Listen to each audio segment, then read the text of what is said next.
আজকে আবার হাজির হয়ে গেলাম ভীষণ মজার একটা পিঠা রেসিপি নিয়ে। যেহেতু শীতকাল, তার মানে সবার বাড়িতেই কম বেশি পিঠাপুলি হবে। কিন্তু আজকে যে পিঠাটা দেখাচ্ছি সেটা শুধু শীতকালের পিঠা না, সেটা যে কোনো সময়ই তৈরি করে যায়। আজকে আপনাদের সঙ্গে সুজির একটা মজাদার ভাজা পিঠার পারফেক্ট রেসিপি শেয়ার করে ফেলবো। চলুন তবে শুরু করা যাক। তার জন্য প্রথমে একটা পাত্রের মধ্যে আমি এখানে 2টি ডিম ভেঙে নিচ্ছি। 2টি ডিম দিয়ে দেওয়া হলে এই পর্যায়ে দিয়ে দিব বাকি উপকরণগুলো। 1 চিমটি পরিমাণ দিয়ে দিলাম লবণ। এবারে দিয়ে দিব চিনি। আমি এখানে 3 টেবিল চামচ পরিমাণ চিনি ইউজ করছি। আপনারা চিনিটা আপনাদের নিজেদের পছন্দ অনুযায়ী কমিয়ে কিংবা বাড়িয়ে দিতে পারেন। এবারে খুব ভালোভাবে মিশিয়ে নিচ্ছি। তবে আমার মতে যদি এই পরিমাণ ডিমে 3 টেবিল চামচ পরিমাণ চিনি দেন তাহলে কিন্তু একদম পারফেক্ট হবে, একদম বেশিও না আবার একদম কমও না। এবারে ভালোভাবে চিনিটা যতক্ষণ না পর্যন্ত গুলছে ততক্ষণ পর্যন্ত এভাবে বিট করে যেতে হবে। চাইলে একটা বিটারও ইউজ করতে পারেন, তবে আমার কাছে মনে হয়েছে বিটারের কোনো প্রয়োজন নেই, একটা চামচই হয়ে যাবে। আর এই পর্যায়ে দিয়ে দিচ্ছি 1/4 চামচ পরিমাণ বেকিং সোডা। বেকিং সোডাটা কিন্তু আপনারা অবশ্যই দেওয়ার চেষ্টা করবেন, এতে করে পিঠাগুলো ফুলবে আর অনেকখানি ভালোও হবে। এবারে ভালোভাবে বেকিং সোডাটা মিশিয়ে নেওয়ার পর এখানে দিয়ে দিলাম 3/4 কাপের মতন সুজি।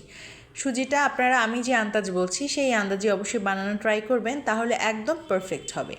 এবারে খুব ভালোভাবে সুজিটাও কিছুক্ষণ সময় ধরে মিশিয়ে নিতে হবে। যতক্ষণ না পর্যন্ত সুজিটা গুলছে ততক্ষণই কিন্তু এভাবে বিট করে যেতে হবে।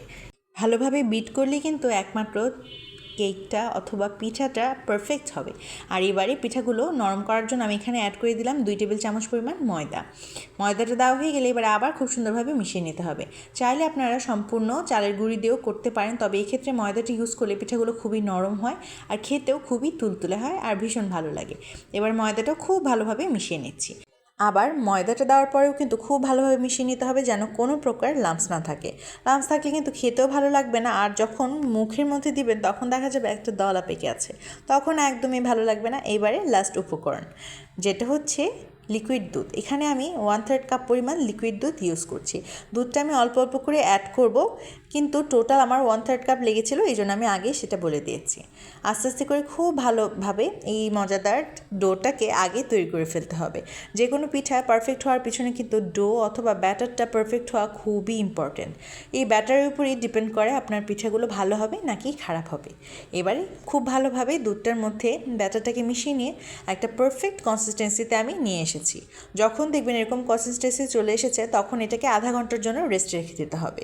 আধা ঘন্টা যদি আপনার হাতে না থাকে তবে অন্তত 20 মিনিট রাখা ট্রাই করবেন, তাহলে এক্ষেত্রে দেখা যাবে যে চিনির পানিটা থাকবে সেটা অলরেডি বের হয়ে যাবে, তার কারণে পিঠাগুলো পারফেক্ট হবে আর মিষ্টিটাও ভালোভাবে ছড়িয়ে যাবে। এবার চুলায় একটা প্যান বসিয়ে তার মধ্যে তেল দিয়ে দিলাম কিছুটা। তেলটা গরম হয়ে গেলে কিন্তু পিঠাগুলো দিয়ে দিবেন।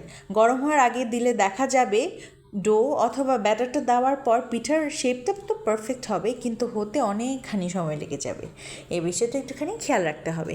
এবার আস্তে আস্তে করে আমি একটা চামচের সাহায্যে ভালোভাবে ব্যাটারটার থেকে নিয়ে নিয়ে গোল গোল শেপ করে দিচ্ছি। আপনারা চাইলে আপনাদের পছন্দ মতো যে কোনো শেপ ইউজ করতে পারেন, তবে আমার কাছে এরকম গোল শেপের পিঠাই বেশি ভালো লাগে, তাই আমি এভাবেই বানাচ্ছি। একটা ডালের চামচ আমি ইউজ করছিলাম, কারণ এটার শেপটাও ছিল গোল। এবারে এক পাশ হয়ে গেলে কিন্তু আস্তে আস্তে অপর পাশটা উল্টে নিতে হবে আর একটুখানি অপেক্ষা করতে হবে। চুলার আঁচ ছিল কিন্তু মিডিয়াম ফ্লেমে, একবারে বাড়িয়ে দিলে কিন্তু আগেই পুড়ে যাবে, তারপর দেখা যাবে ভেতরে কাঁচা রয়ে গিয়েছে আর খেতেও ভালো লাগছে না। এবার আস্তে আস্তে করে পিঠাগুলো উল্টে দিচ্ছি। পিঠাগুলো কিন্তু এক পাশ হওয়ার পরে অবশ্যই উল্টাবেন, না হলে দেখা যাবে সবগুলো পিঠা একজনের গায়ে আরেকটা লেগে যাচ্ছে, তখন আবার শেপ নষ্ট হয়ে যেতে পারে।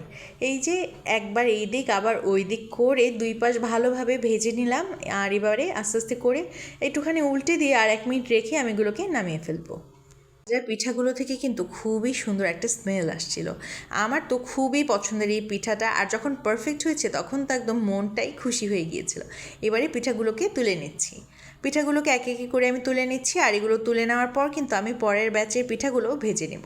মজাদার এই পিঠা রেসিপি কিন্তু শিখিয়ে দিলাম, ঝটপট বাড়িতে তৈরি করে ফেলতে হবে, আর আমার সঙ্গে অবশ্যই শেয়ার করবেন।